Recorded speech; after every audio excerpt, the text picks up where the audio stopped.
everyone, and thank you so much for joining me today. My name is Mademoiselle Lena. Today is April the 21st, 2021. We are here for our virtual book club. Today's I can't even talk. Today's topic is water spirits. Hold on, let me check, make sure. Water sprites, spirits, and nymphs.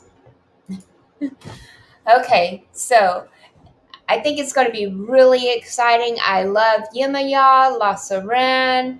I live on an island by the water. I love water. Water. Anything that's nautical, I love. So without any further ado, let's go ahead and get the book started. Let me know your thoughts as it's going along. If you want, we can stop. We can discuss whatever you guys want to do, okay? Just drop me a comment. Also, I do want to say I'm broadcasting this to the Collegium Facebook page, my business Facebook page, Divinity Diva Tarot Facebook page, and my YouTube. If you're watching on YouTube, please be sure to subscribe. It's a brand new channel. If you're not watching on YouTube, the link is in the description to subscribe if you would like. No pressure. Okay, so let's go ahead and get started. 5. Water sprites, spirits, and nymphs. Water is the creative element of life. Many tales and myths exist about how all life came forth from the spiritual waters. It has long been a symbol of the womb and creation. In Babylonian cosmology, the gods mothered by Tiamat were brought forth from the waters of life.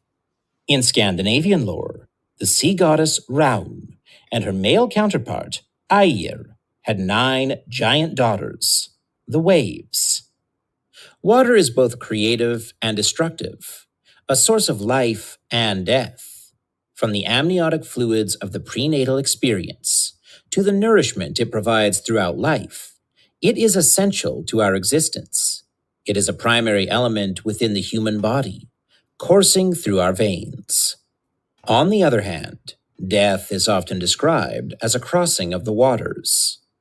In Greek mythology, the underworld is only reached by crossing the river Styx. Many of the world's myths attest to the destructive aspect of water, symbolized by storms and floods. Water is purifying, and it has rhythm and movement. It represents time and change. Crossing any water was often seen as a change in consciousness, and even an initiation. One such initiation associated with water is baptism. A true ritual baptism in water, though, is not the dedication ceremony we use today. It was an act prepared for in a meticulous manner, so that when finally enacted, it would loosen the etheric web around the physical body and open one to true spiritual sight. It had a regenerating force that actually made one twice born. The world could now be seen in its true light. The spiritual forces operating through and around everything in the physical become as clear to sight as those of the physical realm. All the waters of life were considered mysterious. The great oceans and seas were older than anyone knew. They always changed, and yet they were always the same. Civilizations could come and go, but the great seas were always there. From the oceans and the great seas, we get life-sustaining foods, and yet many individuals have lost their lives in its depths.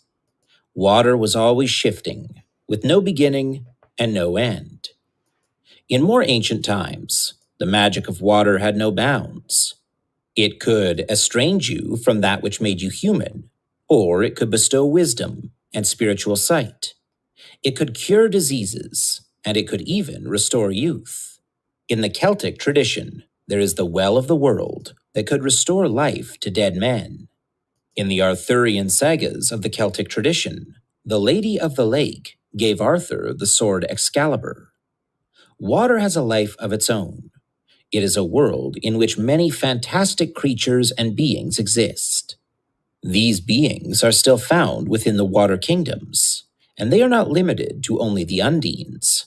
Water sprites, spirits, and nymphs can be found. Mermaids and mermen occasionally reveal themselves.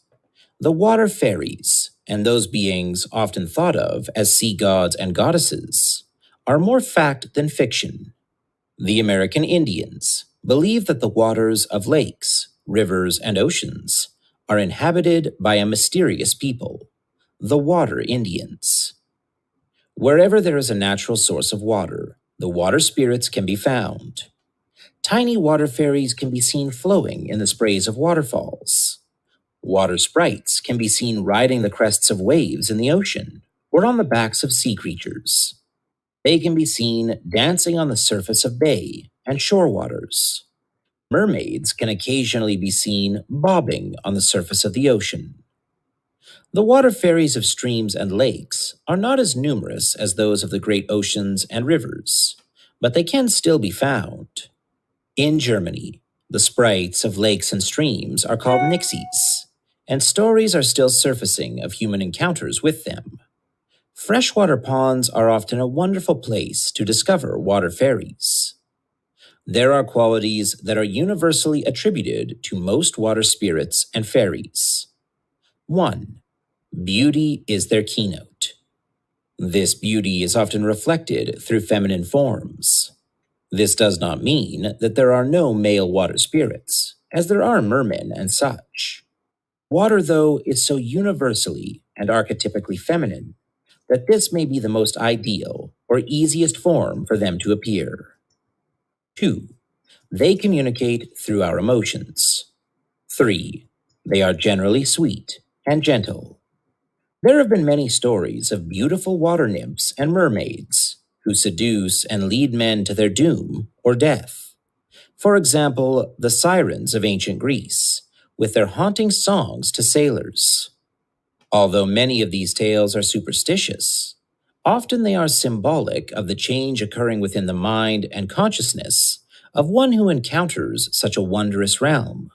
The person is never the same again, and to many, it may seem as if they have lost their souls or died.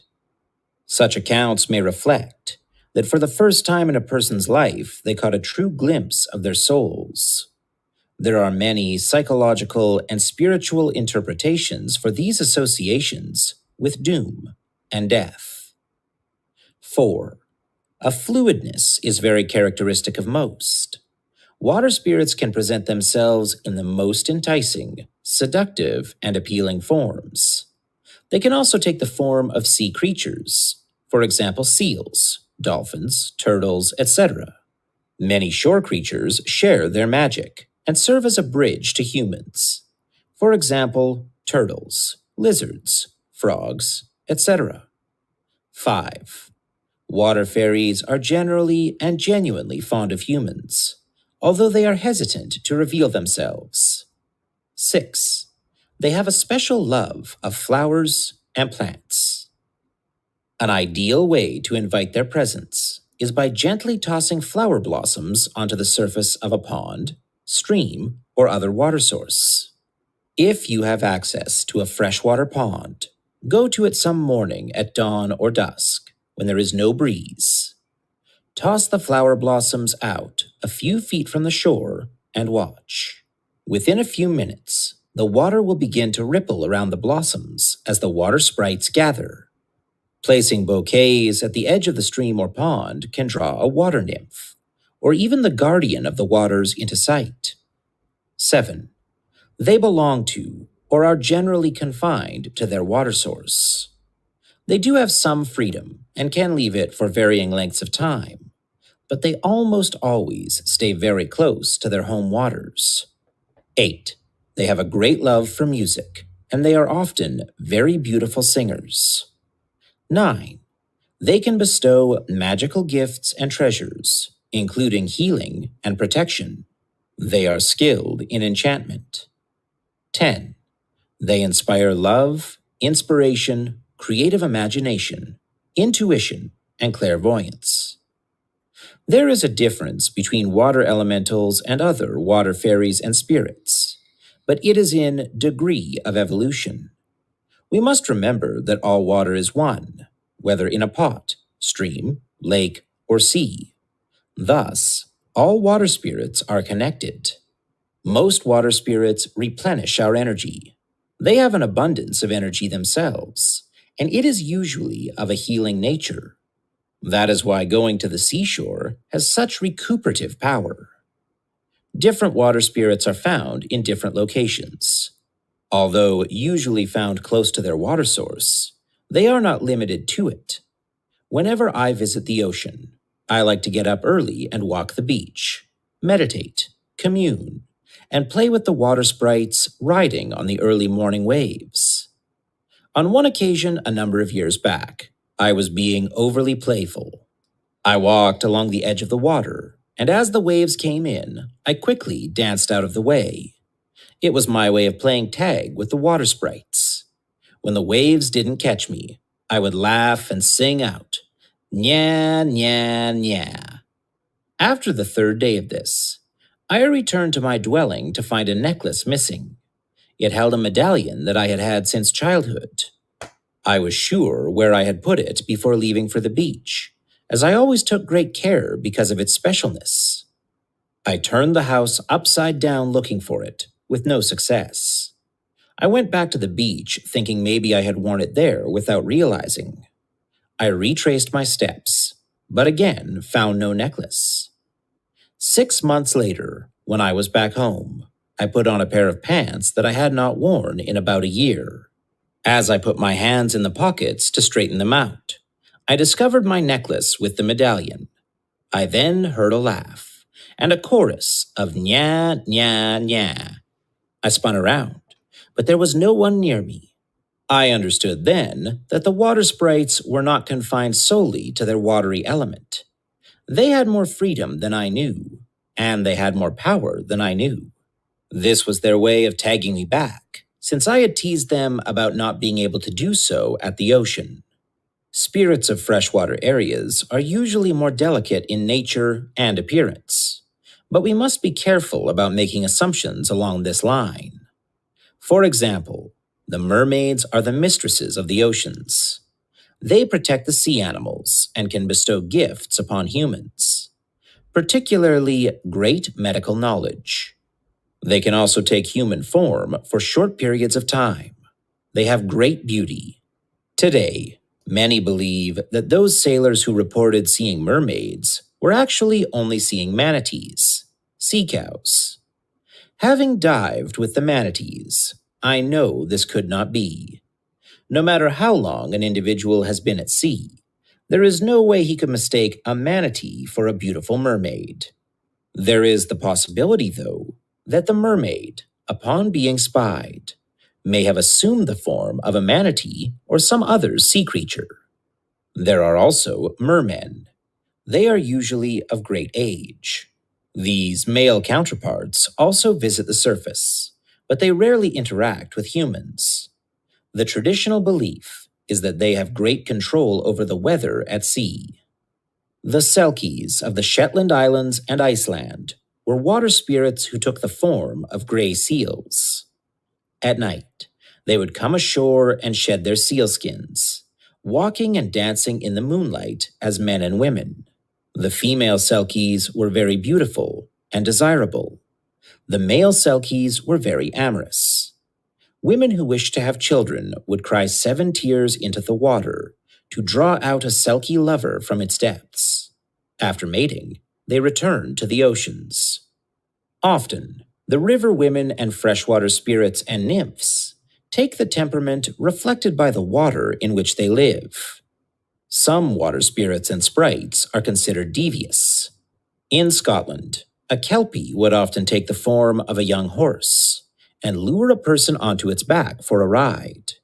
It would then rush into a deep pool to drown the rider. Most water spirits, however, adjust their behavior and manner to the humans they encounter. If treated with courtesy and honesty, they return the same courtesy and honesty. Water sprites and spirits vary in size and form. They can be as tiny as a droplet of water, or encompass the entire water source. They usually appear youthful and young, but they do not stay in one form for too long a time. Those freshwater nymphs known as nixies in Germany could also take beautiful human form, or similar to mermaids, half human and half fish. As humans, they still can be recognized by a sopping wet bit of clothing. There are spirits of pools and wells. These also take human form. They are beautiful, enticing, and seductive, and their touch is known to bring both great delight and sorrow. This sorrow arises from the longing that occurs when they leave. There is always at least one being who serves as the guardian to the water source. Sometimes a whole group may serve as guardians, and it is not unusual to find groups of water sprites, spirits, and nymphs always together. Remember, all water is connected, and this implies relationship. Those of this realm are rarely solitary beings, and unless they know you and are very comfortable with you, you will rarely encounter them alone. Water has been the most traveled route into the Faerie Realm. Water links us to the astral dimension, where these beings operate more actively, although they are quite capable of moving from that realm to the physical and back again. The borderlands to the various water sources are where encounters with those of this realm is most accessible. The edges of territories are considered unsafe areas.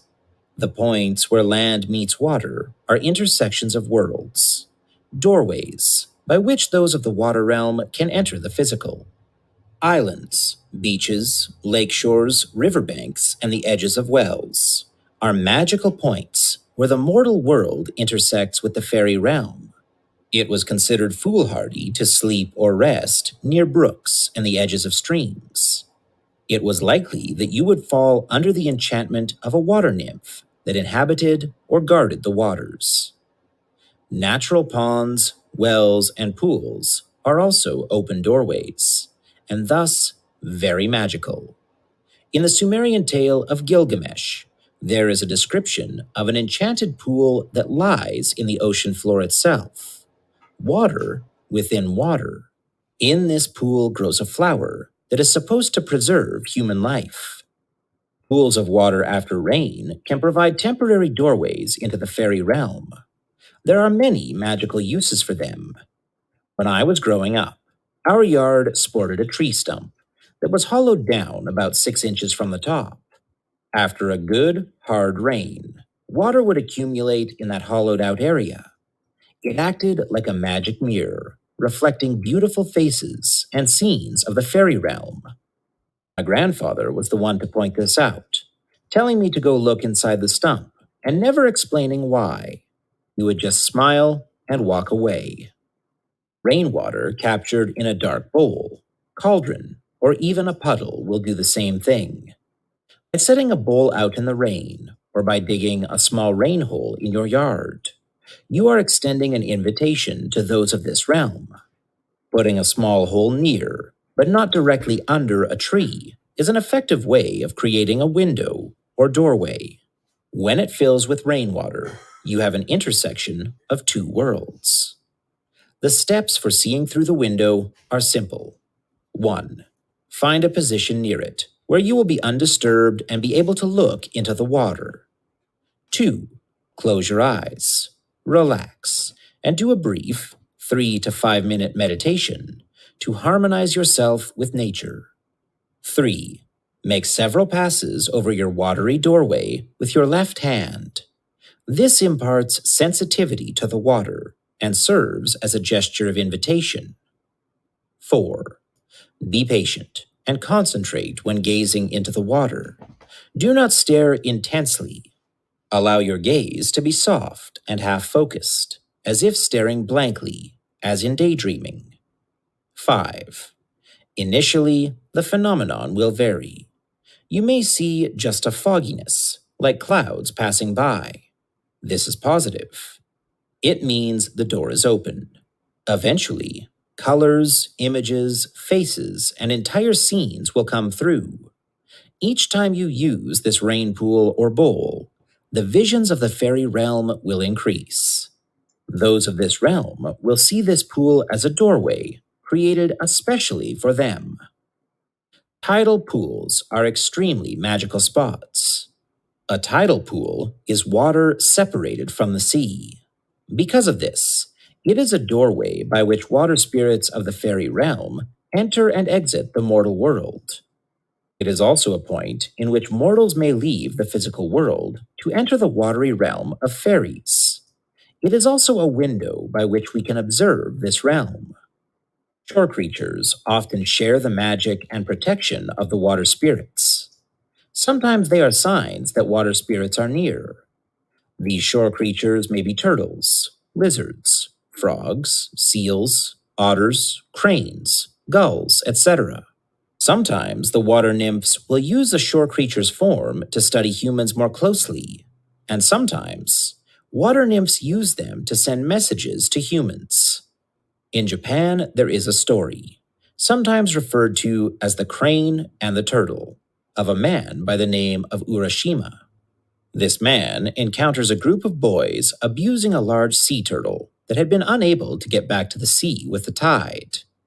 He chases the boys off and helps the turtle back to the water.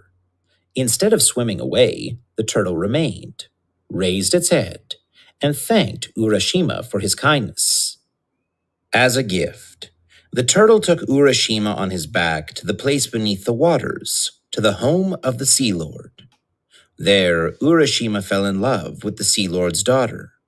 Soon, he longed for his old home and his family, and when he begged to return, he was given a box covered with jewels. He was told by the Sea Lord's daughter that as long as he kept the box and did not open it, she would serve as his guardian on land. The turtle carried him back to the beach. Upon his return, he discovered many centuries had passed in the time he was gone, and so he was alone in the world of humans. He cried, and then examined the jeweled box.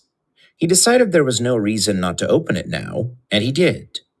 As he opened it, sea mist rose up, revealing a feather. The mist enveloped him, and the feather clung to him. And in an instant, where once stood Urashima, there now stood a beautiful white crane, the bird of longevity. Anything of the water implies connection to fluidness, emotions, and the feminine aspects of life. Through the water spirits, we can open more fully to the water initiation. This means we learn to use our emotional forces more appropriately. Through them, we can learn to develop intuition and creative imagination. We open ourselves to healing and the development of our psychic natures. All water spirits can teach us about our inner feelings. In learning to connect with them, we can gain many benefits. 1. We develop our psychic nature through contact with water spirits. 2. We learn to be more nurturing. 3. They show us how to develop greater resourcefulness. 4. They teach us about healing. 5. They help us overcome fears of confinement. 6. They assist us in developing flexibility. 7. They stimulate our romantic nature. 8. They awaken compassion and sensitivity. 9. They stimulate artistic inspiration. 10. They help us to deal with exaggerated emotions. 11. They help us develop greater sensuality. 12. They awaken the creative imagination. Exercise 1. Understanding the water element through myths. There are mythic figures and beings who reflect the energies of the watery element and what it can stimulate. Many of these figures demonstrate characteristics and behaviors similar to those of the Faerie Realm. An examination of them provides clues to understanding the forces we are open to through the water element. Read about and study the following figures, and you will open your perceptions. You will also make yourself more receptive to the more ethereal realms of life. Aphrodite, Greek. Love and beauty goddess created when the sky impregnated the great sea womb. Danaides, Greek, daughters of Danaus, condemned in Hades to pour water eternally into a bottomless vessel. Naiades, Greek, nymphs of brooks, springs, and fountains. Oceanus, Greek, god of the outer sea encircling the earth. Poseidon, or Neptune, Greco-Roman, god of the sea. Tiamat, Babylonian, dragon woman of bitter waters. Raun, Scandinavian, goddess of the sea and queen of the drowned. Ixchel, Mayan, snake goddess of water. Aryongjong, Korean, goddess who controlled rainfall. Doda, Serbian, goddess of rain. Ningyo, Japan, fish goddess who, if eaten, would guarantee eternal youth and beauty. Nimue, Celtic, lady of the lake. Ea, Babylonian, god of the arts and the sea. Exercise 2. Attuning to water spirits through fairy tales. There are a variety of folk and fairy tales that provide insight into the character and personality of the spirits, sprites, nymphs, and fairies associated with the element of water. These stories provide many clues as to how to approach and work with them. They also provide clues as to what you can expect from such contact. Be sure to keep in mind, though, that many of these tales are symbolic. By reading what has been written about them in story, song, and poetry, you send a message that you are open to contact. Just as with humans, if we show an interest in them, they will respond. The list of tales that follows is by no means complete. It is a starting point for learning about the nature spirits and energies associated with the element of water. It will help you begin to change your perceptions and initiate your own relationship with this watery realm. Sun, moon, and water. Nigerian. Why crab has no head, or how the first river was made. Ecom. The discontented fish. Senegalese. The fountain of sparkling waters. United States. How coyote brought back people after the flood. Miwok. The crane and the turtle. Japanese. The tale of Deucalion. Greek. Jason and the Argonauts. Greek. Odysseus and the Sirens. Greek. Hercules and the Lernaean Hydra. Greek. Gilgamesh, Upnapishtim and the Flood. Sumerian. The Tale of the Rainbow Snake. Australian. Lootie and the Mermaid. British. The Little Mermaid. Danish. The Merman Laughed. Icelandic. The Sealskin. Icelandic. The Fisherman and His Wife. German. Water of Life. German. The Singing Drum and the Mysterious Pumpkin. Bantu. The Tale of Huldbrand. German. One of the most dynamic ways of opening to the nature spirits of the waters is by using the tales as a form of meditation. This is done in the same way as was described in the last chapter, with those tales for the element of earth. Through this form of meditation, the tales become a bridge between your mortal world and the water realm of fairies. 1. This exercise is most effective when performed outside around a natural water source. A pond, a spring, a well, a rain pool, a river, etc. A place where you can place your feet in the water is very powerful for opening to the touch.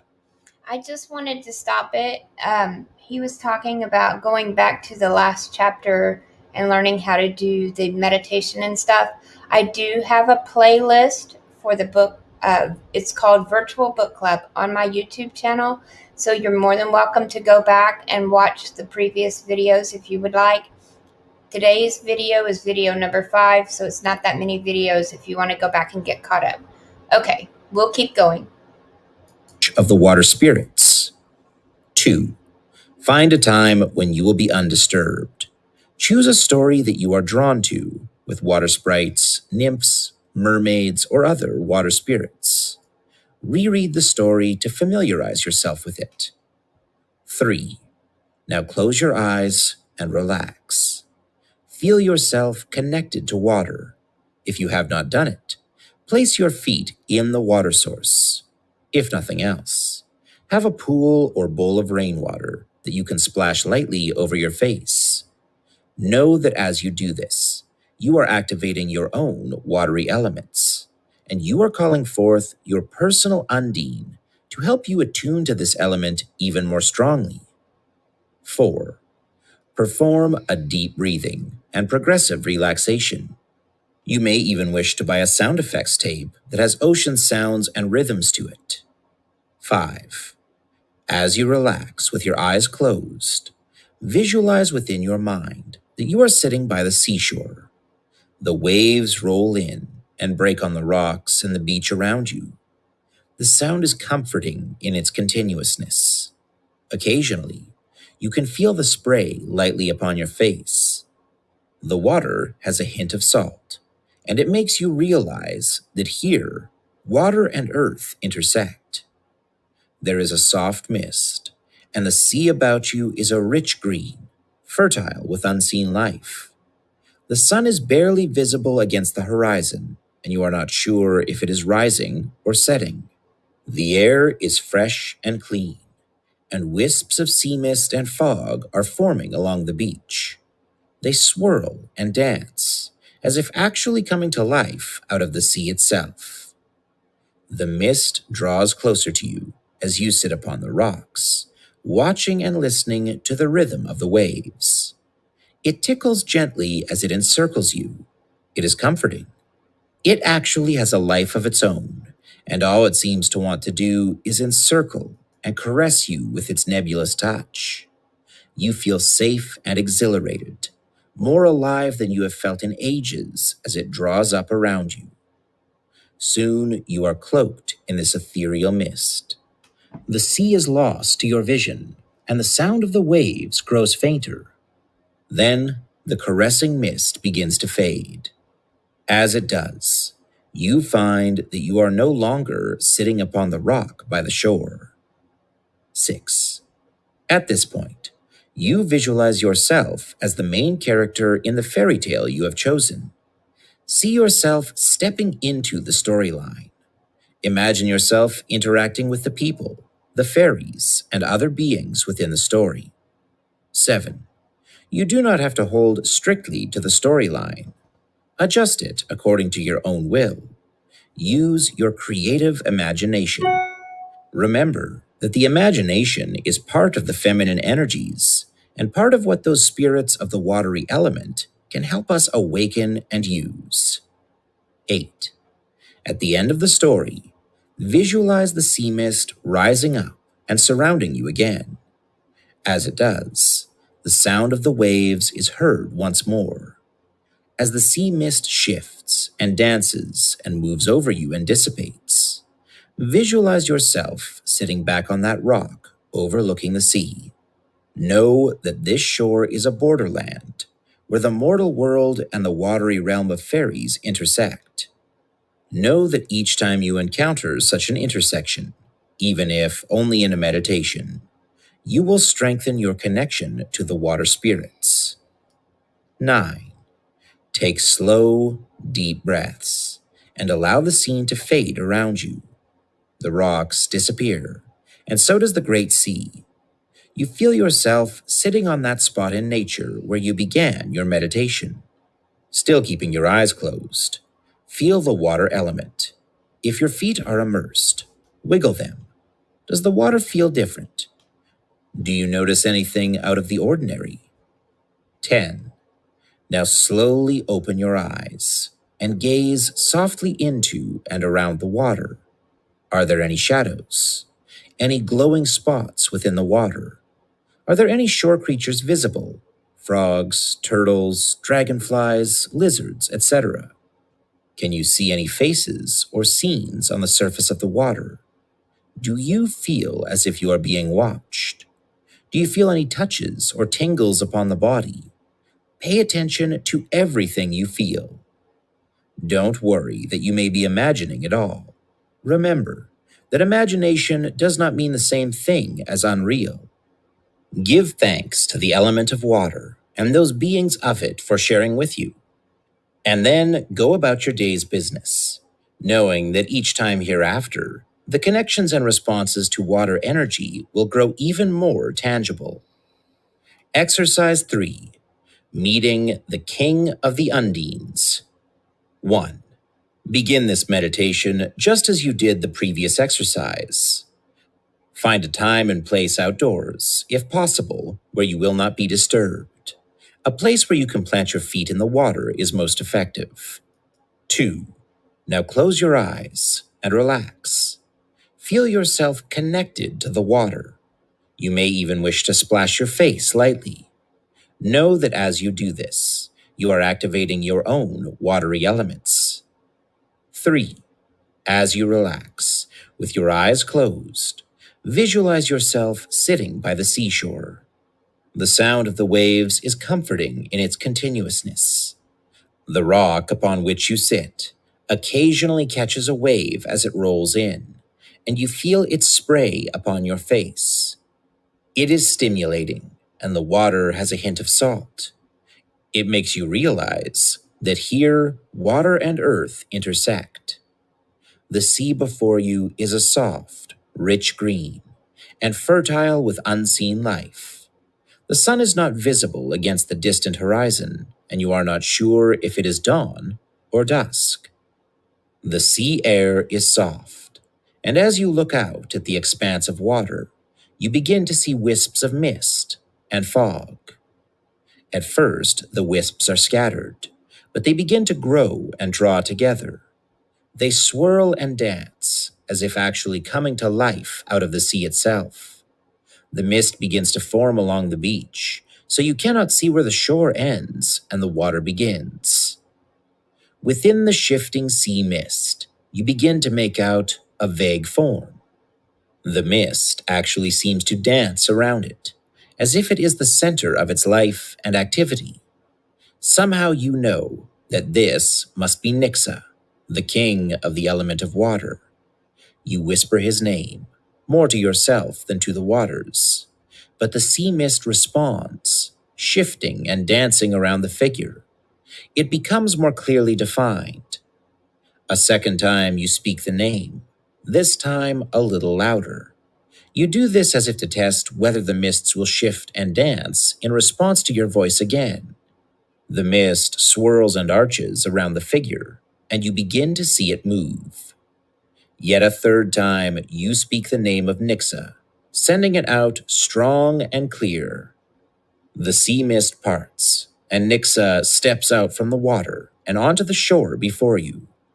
His face is a soft shade of green, and his robe is a deep, rich green, edged with the very foams of the ocean itself.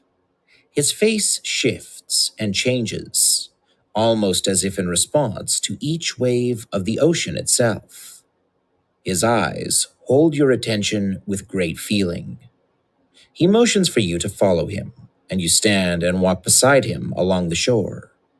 Before long, you come to a rocky area that contains several tidal pools. He motions for you to sit beside one, and he steps into the middle of it. He bends and cups some of the water into his hands and holds it before you. This is the lifeblood of the earth. Without it, no life could be sustained here. Without it, you could not exist. At its most primal level, your own blood is no different than this in my hands. All fluids are linked together, and one source of life fluid affects the others.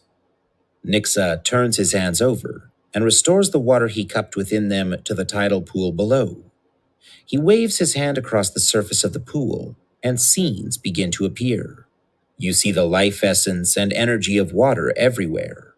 You see rivers, streams, and ponds from all over the world. And then you see the earth, as if looking at it from a distant star, with the blue waters covering most of its surface. Again, he passes his hand over the pool, and the images change. You see rivers and other natural water sources polluted with chemicals and toxic wastes, and you see beings both strange and disfigured by such activities. You see the life of the seas dying, and you see the vitality of crops and foods weakened by poor water. Then you see an image of the human body superimposed over the waters of the natural world. As these waters change, the human body responds. As you observe, the body ages before your eyes. You are even able to see the flow of blood through the veins and arteries, and to all of the organs of the body. In the beginning, the blood is a glowing, vibrant shade of red, strong and healthy.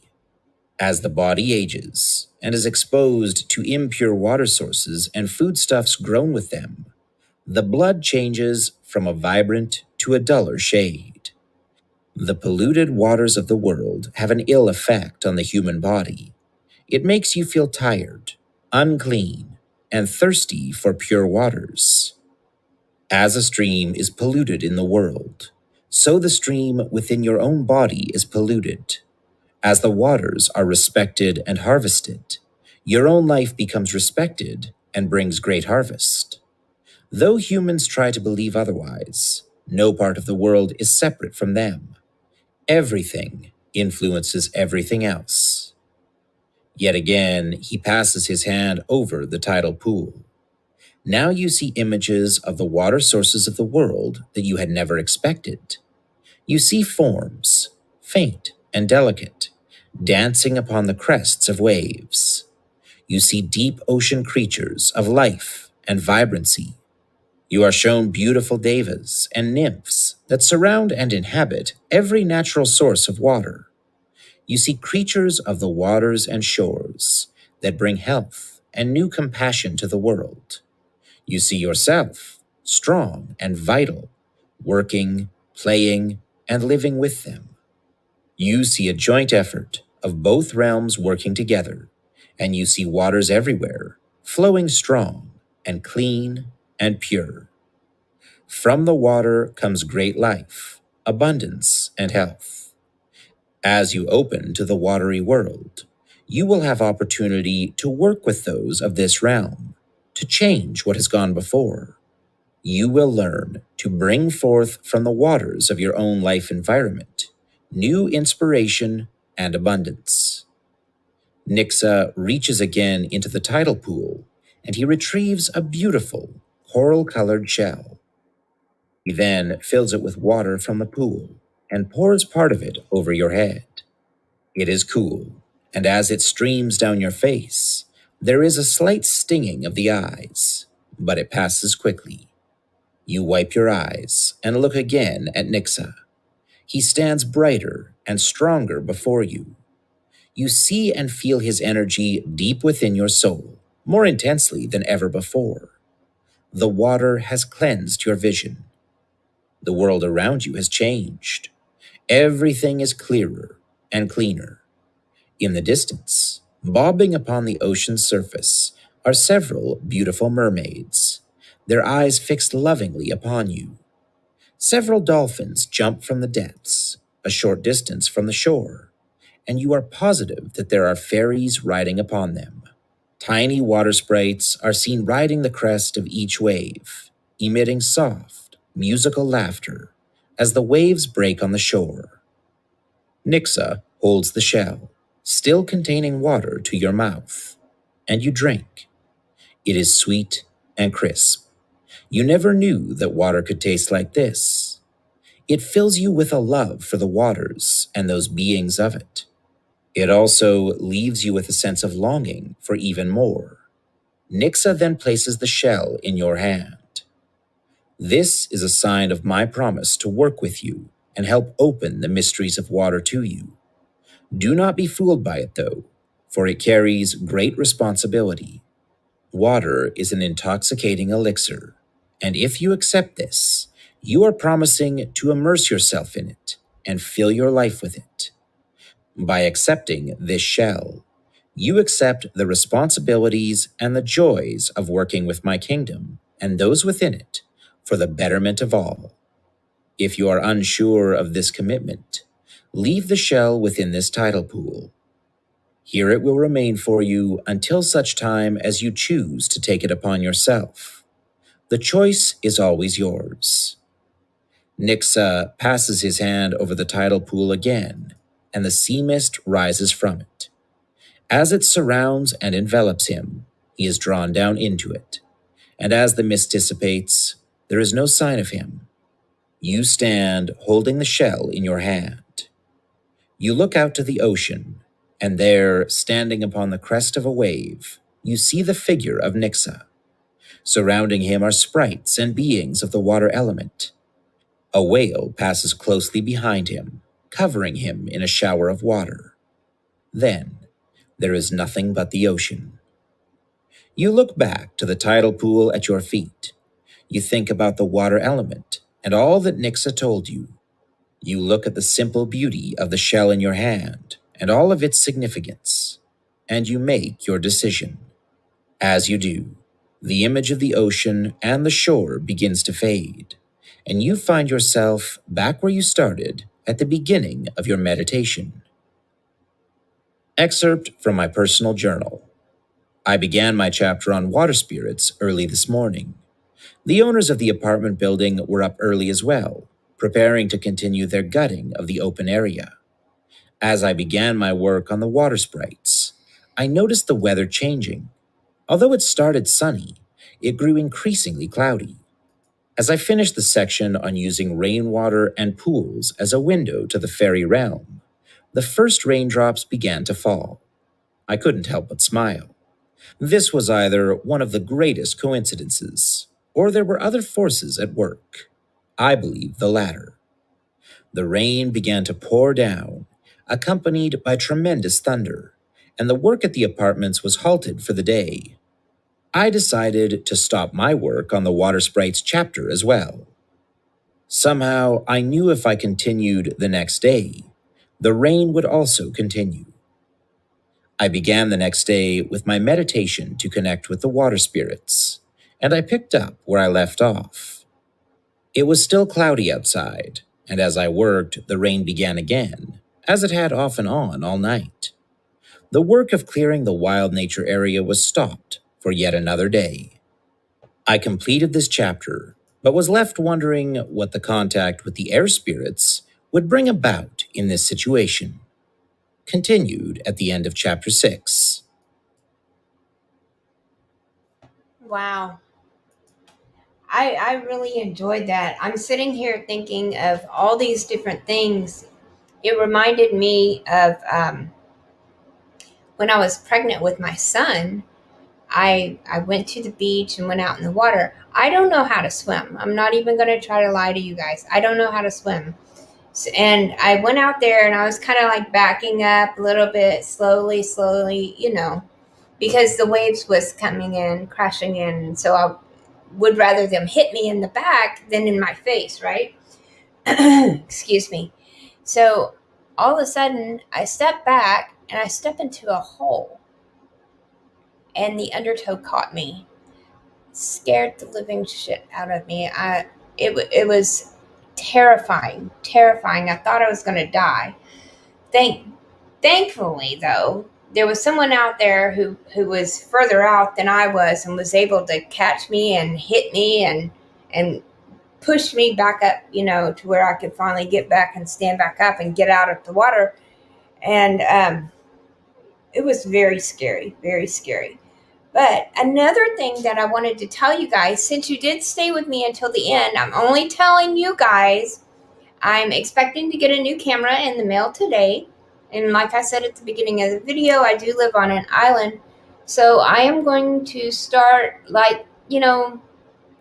just ramblings, just off the wall stuff, my thoughts, whatever I feel like talking about that day. And I'm going to be calling it Pippa time because I have a little dog and her name is Pippa, and we're going to go walk along the beach, walk around the neighborhood here on the island and stuff, and just talk. So, we might be able to catch some really good sunrises or sunsets. It depends, and how much energy I have that day too, not gonna lie. But anyway, I'm really looking forward to that. And if you guys want to join me, that would be fabulous. But do you guys have any questions? What what really stuck out for you?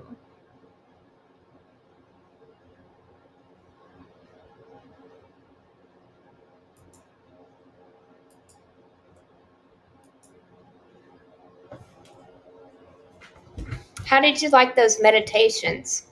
Those were really, really. Um, I loved it. I did. I'm gonna redo that one about Nixa, but I'm actually gonna go and try it at the beach.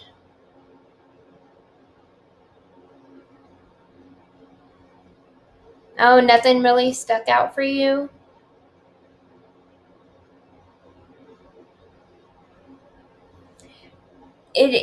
Yeah, like down at the rock pits and things like that.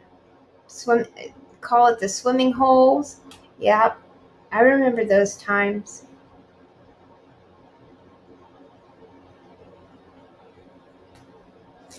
But I was thinking too, because I was pregnant. Um, what's her name? Mommy of the Waters will take children. She loves children. And I was wondering if that was maybe what was happening was, because I was pregnant and that's why I was being taken out. You never know. I don't really want to find out, but not yet anyway.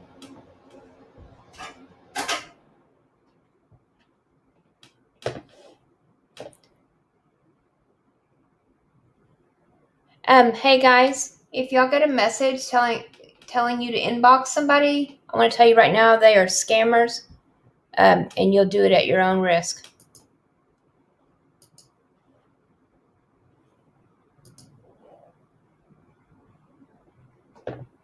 Yeah, I'm pretty excited about it. I'm gonna have to start off small around the neighborhood first, build up my endurance. But yeah, I don't live that far from the beach, so hopefully it won't take me too long to build up the endurance to walk all the way down there. I could, I guess, get in the truck and then just get out and walk along the beach. But all right, guys, I will see you hopefully back here next Wednesday. And also, when for mark that, make a mental bookmark or whatever, Pippa time, because that's going to be when I'm out walking the dog, just rambling about whatever's on my mind. But I will talk to you guys soon. Love you bunches. Bye bye.